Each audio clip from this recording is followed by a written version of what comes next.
Hi Audi buddies, Hassan here from Audi Exam Buddy, and in today's video we are going to look at licensed subcategories of financial services, also known as license subcategories, which is also known as product categories.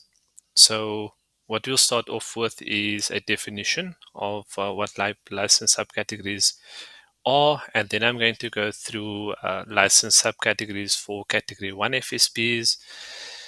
We're also going to look at examples of each license subcategory or product category, and then we are going to look at the list of category 2 product categories. So let's get started. So what is the definition of a license subcategory? So essentially it specifies a product for which the FSP is authorized to render a financial service for. If you watch my previous video, which I would recommend that you check out, we spoke about license categories, and that referred to the type of service which the FSP was rendering. Whereas with the license subcategory, we're looking at the product which the FSP is rendering that financial service for. Okay, so I'm hoping that makes sense.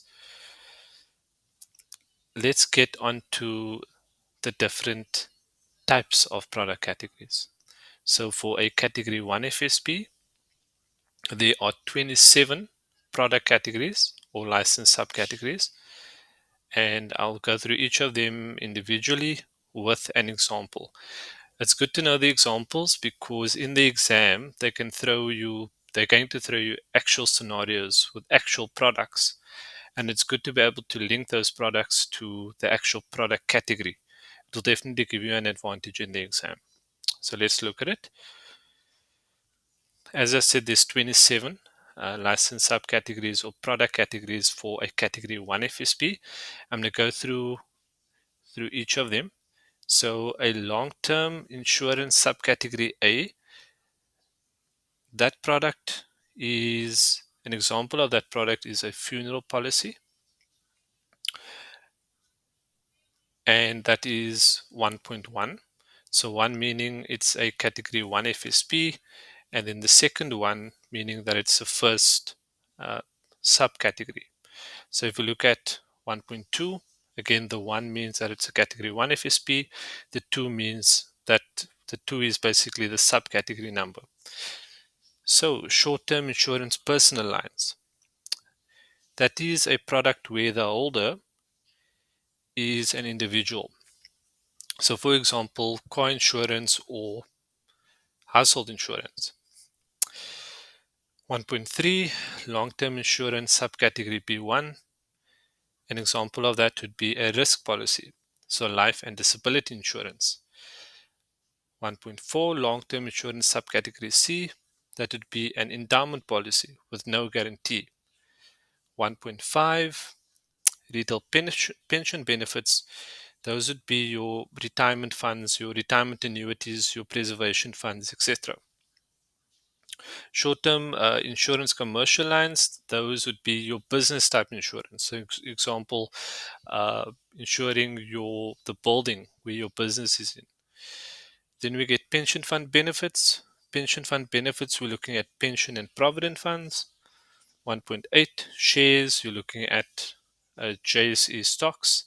And then money market instruments, you're looking at examples of a money market instrument would be more your banking type products. 1.10, debentures and securitized debt. Again, that is a more specialized type of product that's linked to bonds, very similarly with warrant certificates as well as bonds, and then derivative instruments as well, where they look more at the performance of an underlying asset. 1.14, a participatory interest in a collective investment scheme. That would be your unit trust investments. 1.15, a forex investment. That is an investment that is linked to the foreign exchange rate. 1.16, health service benefits would be your medical aid or your health plans. Long-term deposits, those are a bank account with a maturity of longer than 12 months. and short-term deposits are bank accounts with a maturity of 12 months or less. Friendly society benefits, these are your stock files. 1.20 long-term insurance subcategory B2. Those are also your endowment policies, but there's a guaranteed minimum amount. Long-term insurance subcategory B2A.